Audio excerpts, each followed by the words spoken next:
ya. Ini saya datang dengan Bapak Azari, gitu ya. Kami sama-sama dari Fakultas Ekonomi dan Bisnis, gitu ya. Prodinya itu di Manajemen MBTI, gitu ya. Nah, Bapak Ibu, kenapa saya masih mengenalkan mata kuliah berpikir desain? Itu sebenarnya desain thinking ya, tapi sama saja itu berpikir desain, gitu ya. Jadi sebetulnya Bapak Ibu, metode ini itu tidak hanya bisa dipakai mahasiswa, tapi juga bisa sebetulnya dipakai gitu ya untuk di perkantoran, gitu ya. Mau Karang Taruna, mau di kelurahan juga bisa sebetulnya, karena metode ini pemecahan masalah gitu ya, masalah yang sederhana ataupun yang kompleks gitu Bapak Ibu. Nah, sebetulnya di YouTube itu sudah banyak ya video-video tentang design thinking atau berpikir desain begitu Bapak Ibu.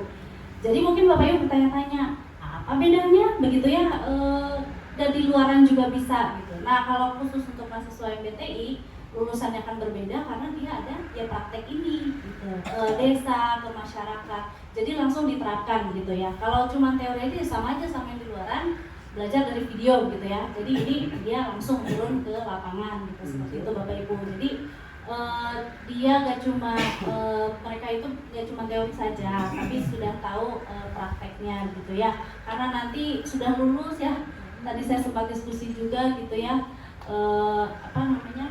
dan mahasiswa biasanya kerja di perusahaan gitu ya, toswek gitu ya. Jadi belum membantu itu teh ke masyarakat sekitar gitu ya. Padahal harusnya dampaknya ya terasa gitu ya, dibantu oleh mahasiswa ya di masyarakat sekitar itu, bisa komunitas, bisa desa, bisa kelurahan gitu ya. Macam-macam kelompoknya itu beda-beda gitu ya, masyarakat sasarnya gitu. Nah, kenapa kita pakai berpikir desain? Agar solusinya tepat sasaran gitu ya. Coba next. Ya, jadi, nah ini ya, serangkaian tindakan kognitif, strategis, dan praktis. Nah, kuncinya sebetulnya dilakukan berulang kali. Itu teh, makanya dibilang bolak-balik gitu ya, jika setrika. Itu namanya proses iteratif, jadi berulang kali.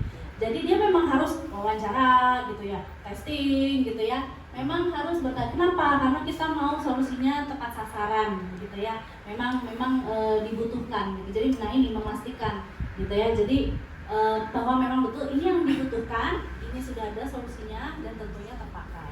Oke, next. Ya. Nah, ini tahap 1. Jadi sebetulnya berpikir desain itu ada 5 tahap Bapak Ibu. Nah, tahap yang pertama ini namanya empati. Nah, situ empathize ya. Intinya kalau empati itu kan menempatkan diri kita di posisi orang lain. Nah, Bapak Ibu, ini mahasiswa berarti mereka dilatih untuk berpikir, kalau saya teh wargi kelurahan Kebon Jeruk gitu ya misalnya ya, atau wargi di kelurahan lain gitu ya, di RT RW, saya mau apa yang membuat lingkungan saya lebih baik, nah gitu ya. Atau mungkin sudah bagus dibuat menjadi lebih bagus misalnya gitu ya. Jadi memang harus ada tadi istilahnya upgrade gitu ya, kita harus selalu ada perubahan yang lebih baik gitu. Nah, jadi mereka makanya turun waktu pertama kali kesini itu mereka observasi dulu ya. Kalian kan observasi, bikin video profil gitu ya. Nah, lalu mereka diskusi internal, membicarakan apa ya gitu ya problemnya. Nah, next.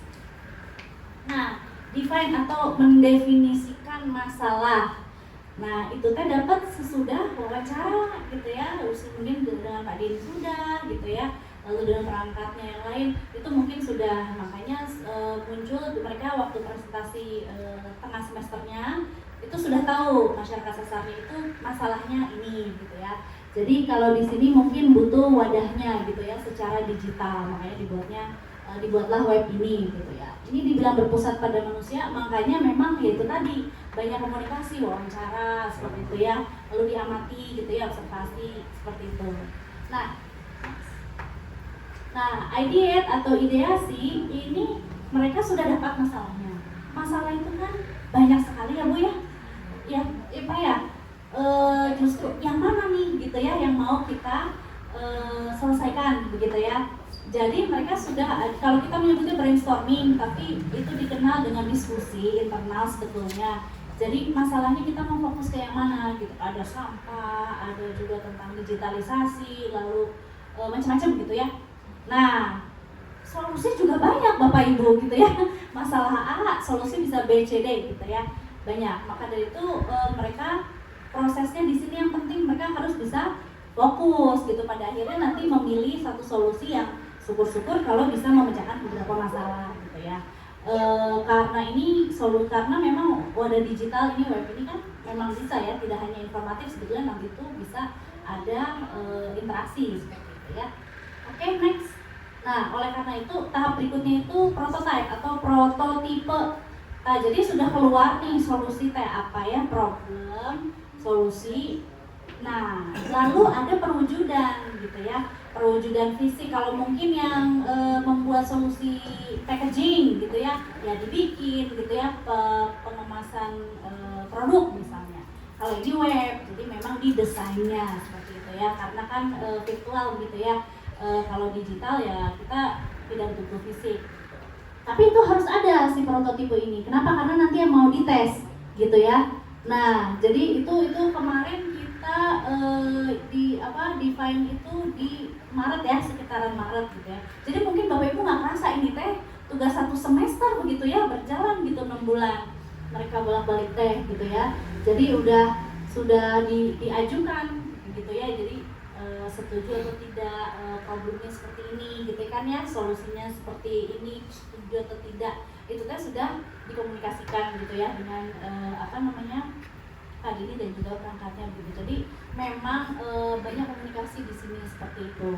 Nah, jadi dari prototipe ini nanti itu lanjut ke tahap selanjutnya, yaitu testing gitu ya. Nah, Bapak Ibu kalau di prakteknya ini sudah tahap terakhir ya, dari berpikir desain. Jadi kalau misalnya di korporat begitu ya, prakteknya mah mungkin bisa berkali-kali prototype testing, lalu revisi, diperbaiki kan, testing lagi gitu ya. Nah ini mohon maaf, kita ya berusaha semampunya karena waktu terbatas begitu ya, hanya 1 semester, jadi testingnya pun juga cuma sekali begitu ya.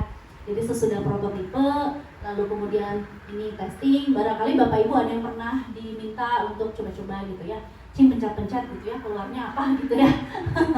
Karena memang kalau testing kan tidak semuanya. Tapi di sini pun mangga Bapak Ibu, kami terbuka gitu ya untuk menerima catatan revisi, masukan gitu ya, apa yang harus diperbaiki untuk mendekati prototipe finalnya gitu ya. Nanti kalau udah final baru diserahkan seperti itu ya.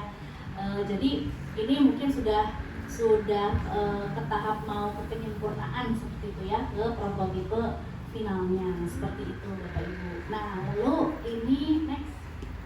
Nah kalau timeline ini di sini mereka sekitaran bulan-bulannya itu, mereka dari awal sampai akhir, nggak kerasa kan ya, ini tahu-tahu udah mereka testing itu kemarin ya 25 Mei. Awal datang waktu ini agak kurang kelihatan di Februari itu mana? Maret.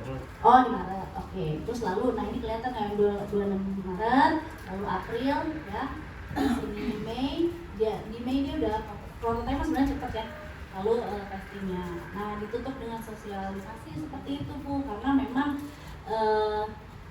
takutnya kan nanti, loh kok hilang gitu ya, udah balik-balik, mana sih masih sote gitu ya, jadi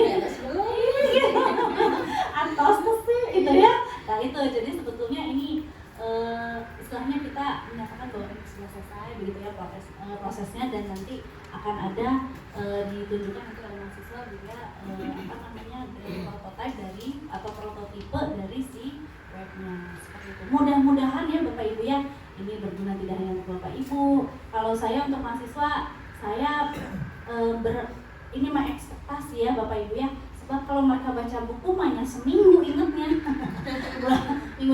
Bulan depan gitu.